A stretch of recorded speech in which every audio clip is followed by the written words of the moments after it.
కొన్ని వ్యభిచార గృహాలతో సంబంధాలున్నాయనే ఆరోపణలతో భారత సంతతికి చెందిన సీఈఓ అరెస్ట్ అయ్యారు.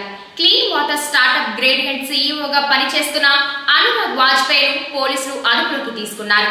దీని గురించి న్యూయార్క్ పోస్ట్ ఒక స్టోరీని పబ్లిష్ చేసింది. ఆ వ్యభిచార గృహాల్లో గడిపి ఎక్కువ పే చేసిన వారి లిస్టులో అనురాగ్ వాజ్పేయి పేరు ఉన్నట్లు బోస్టన్ ఏరియా కోర్టుకు సమర్పించిన డాక్యుమెంట్స్ లో పేర్కొంది. ఈ కేసులో అనురాగ్ వాజ్పేయిను పోలీసులు అరెస్టు చేశారు. అనురాగ్ వాజ్పేయి మాత్రమే కాకుండా వ్యభిచార గృహాల్లో గడిపిన డాక్టర్లు, లాయర్లు, ఆఫీసర్స్ గంటకు $600 ఇచ్చేవారు. అంటే సుమారు ఇండియన్ కరెన్సీలో 50,000 అన్నమాట. వీరు సెలెక్ట్ చేసుకున్న వారు అక్రమ రవాణాకు గురైన అమ్మాయిలే అని భావిస్తున్నారు. వ్యభిచార స్కామ్ లో ఇరుక్కున్న అనురాగ్ ని ఆ కంపెనీ ఎంప్లాయీస్ రిజైన్ చేయాలని డిమాండ్ చేస్తున్నారు. యూపీకి చెందిన అనురాగ్ MITలో అడ్వాన్స్డ్ డిగ్రీలు, మెకానికల్ ఇంజనీరింగ్ లో PhD డిగ్రీ తీసుకున్నారు. వాటర్ క్లీనింగ్ లో రీసెర్చ్ చేసి ఈ కంపెనీ ఎస్టాబ్లిష్ చేయడంలో కీలక పాత్ర వహించారు.